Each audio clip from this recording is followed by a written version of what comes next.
L'histoire du peuple juif vous intéresse? Retrouvez Liana Gurfinkel dans Un jour notre histoire sur Studio Kalita. C'est tous les matins pour découvrir ensemble les événements et les personnages qui ont fait notre histoire.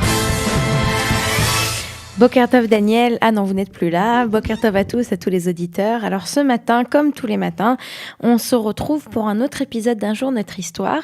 Eh bien aujourd'hui, nous sommes le 11 mars et en 1974, eh bien il y a un événement qui s'est produit et c'est de cet événement que j'aimerais vous parler. C'est la fin du premier choc pétrolier. Alors pourquoi est-ce que je veux vous parler du premier choc pétrolier alors qu'Israël n'a pas de pétrole Eh bien tout simplement parce que Israël a été quelque part responsable ou a fait partie des raisons pour laquelle eh bien on a eu le premier choc pétrolier en 1973.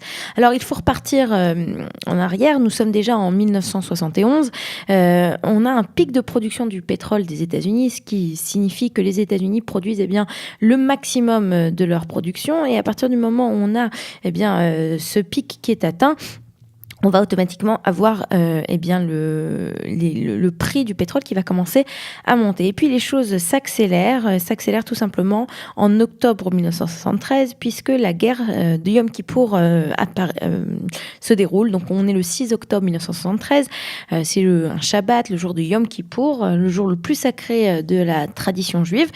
Et c'est le moment qui va être choisi par une coalition menée par l'Égypte et la Syrie pour lancer une attaque militaire surprise qui est quelque part une réponse à la défaite de la guerre des 6 jours de 1967, c'est-à-dire 6 ans plus tôt.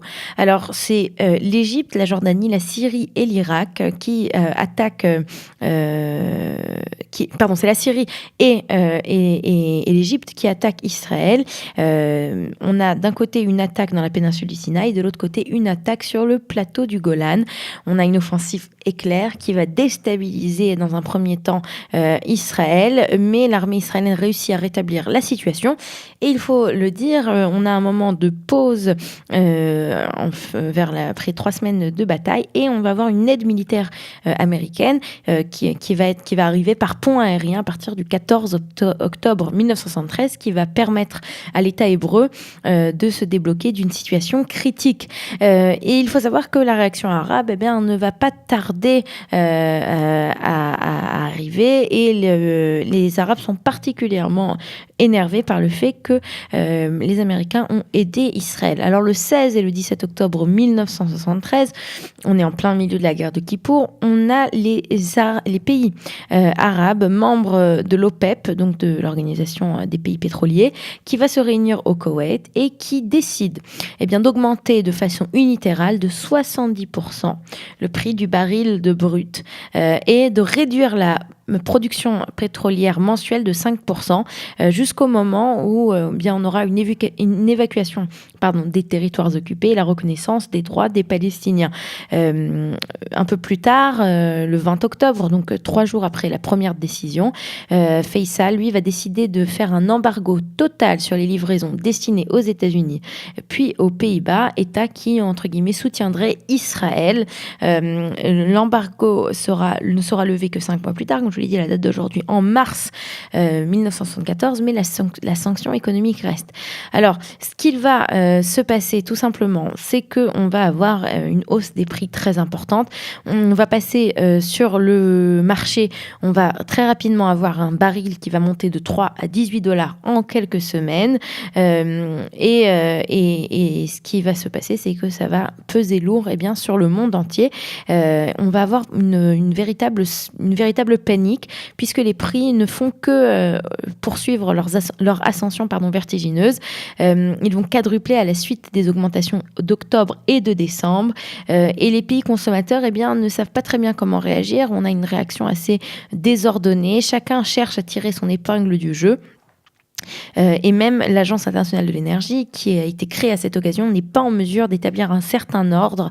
Et ce sont les grandes compagnies qui elles-mêmes décident de répartir le rationnement d'une manière égale en jouant sur les sources d'approvisionnement arabes et non arabes.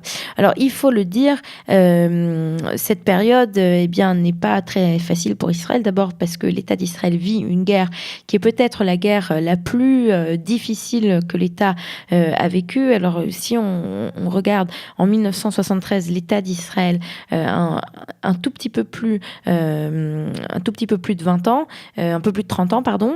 Non, un petit peu plus de 20 ans, un peu moins de 30 ans. Cet État a vécu la première guerre de l'État d'Israël, qui était la guerre d'indépendance, qui a été une guerre où 5% de la population a été tuée, qui a été une guerre très très dure. Ensuite, on a la guerre de Suez, qui est moins connue dans les mémoires pour être quelque chose de difficile.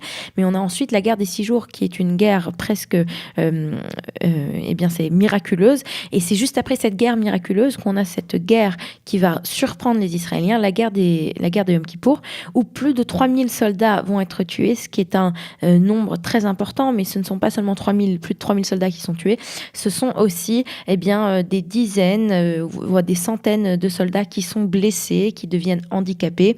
Et on a aussi une situation dans laquelle le pays entier est meurtri et on a des batailles extrêmement difficiles, en particulier des batailles de chars, de tanks et dans la péninsule du Sinaï et sur le plateau du Golan, qui vont marquer de façon très importante toute la société israélienne. Alors, au milieu de ces moments difficiles où l'État d'Israël essaye de se remettre et de penser ses blessures, on a une réaction un petit peu internationale un peu embêtée, puisque les